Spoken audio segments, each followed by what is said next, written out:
2015年的一天，孙超接到远在加拿大留学的儿子孙鹏打来的求救电话，他哭喊着父亲花钱救他。随后，同样的电话也打到了孙鹏母亲的手机上，夫妻俩惊慌失措地答应了绑匪的要求。可惜，当孙父将第一笔款汇入对方账户时，就再也没听到儿子的声音了。按理说，杀人偿命，天经地义，但令孙父愤怒的是，绑匪竟然只被判处入狱14年。而在法庭上，绑匪的一个举动更令人发指。这个绑匪究竟何许人也？为何在异国害人后还能如此嚣张？90后孙鹏出生在北京一个富裕家庭，父亲开办了一家建筑公司。孙鹏从小过着衣食无忧的生活，尽管家庭经济优渥，但孙鹏却从不张扬，认真过好自己的生活。15岁那年，中学毕业后，父母就安排儿子到加拿大留学。由于孙鹏年龄尚小，孙母便前往照顾他的起居。众所周知，加拿大地广人稀，为了方便出行，孙父买了一辆宾利车给母子日常使用。平日里，孙母常常开车外出购物，接送孩子上下学。几年来，母子平安无事。然而，没想到却被有心人暗中盯上。一天，有个叫张天一的男孩与母亲和弟弟搬到了孙鹏所在的社区。由于大家都是来自中国，两人平时见面也会相互问候。同样是90后出生的张天一，来自山西，毕业于山西财经大学，性格高调，嫌贫爱富。在国内读大学时，就常常开着豪华跑车，穿着一身名牌出入校园。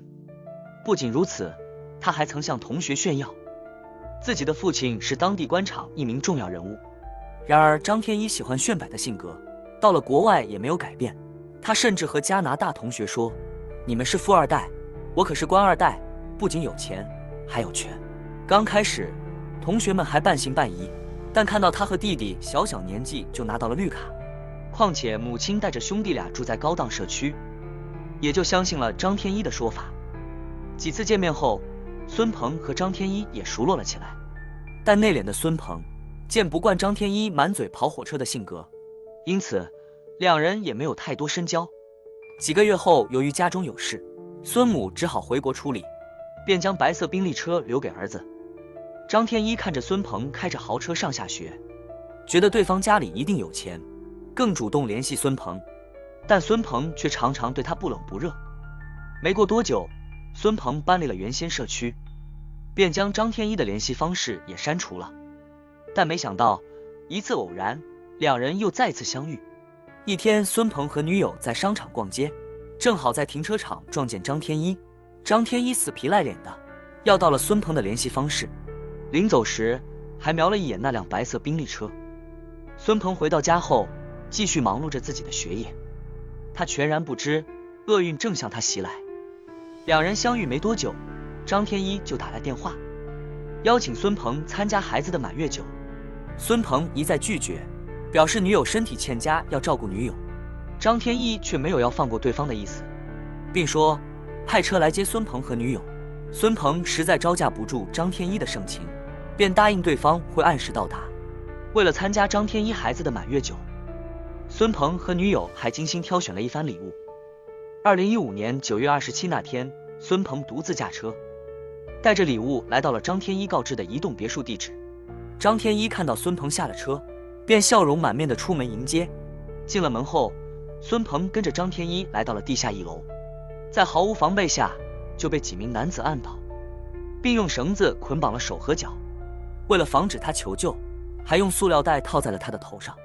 短短几分钟，张天一就控制住了孙鹏，并一脸狡诈地对孙鹏说：“想要活命就打电话给你老爸，拿1200万来赎你。”为了活命，孙鹏只好拨通远在北京父母的电话。孙父接到儿子的电话，听到儿子的求救声，心如刀割。为了稳住对方，孙父尽量控制住情绪。挂断电话后，立即报了警。警方一方面联系加拿大警方，请求协助调查；另一方面告知孙父，先打第一笔款170万拖延绑匪。随后，孙父按照警方的指示，打了170万到张天一指定的账户上。显然，这个金额并不能满足对方。张天一再次打来电话，表示再收不到1200万，就剁孙鹏的一根手指头。结果到了时间，也未见孙父汇款。奇怪的是，对方也没有任何消息。这时，孙父预感不祥。次日上午，孙父给绑匪拨打了电话，而电话另一头的张天一却伪装孙鹏的声音，企图骗过孙父。此时，孙父更加起了疑心，便要求孙鹏回答父亲的生日是几号。果不其然，假孙鹏只能匆匆挂断电话，并在挂电话前将赎金降到700万。为了尽快查明绑匪，孙父将这段录音发给了孙鹏的女友。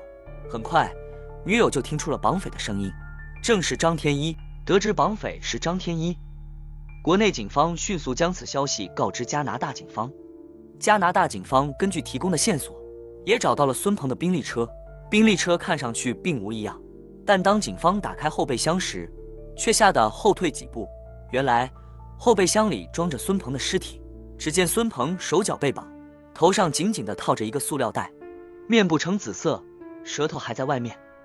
经法医鉴定，孙鹏因窒息而死，而且在临死前进行过激烈挣扎。之后，警方判断绑匪将会进行抛尸，便在原地埋伏。果然，当天半夜，张天一和3名同伙在准备搬运尸体时被警方抓获。按理说，人赃俱获，又有录音作证，张天一死刑是铁板钉钉的事，即便是在废除死刑国家，也应该是判终身监禁。但现实并非如此。2015年一审时，张天一花钱请了强大的律师团队。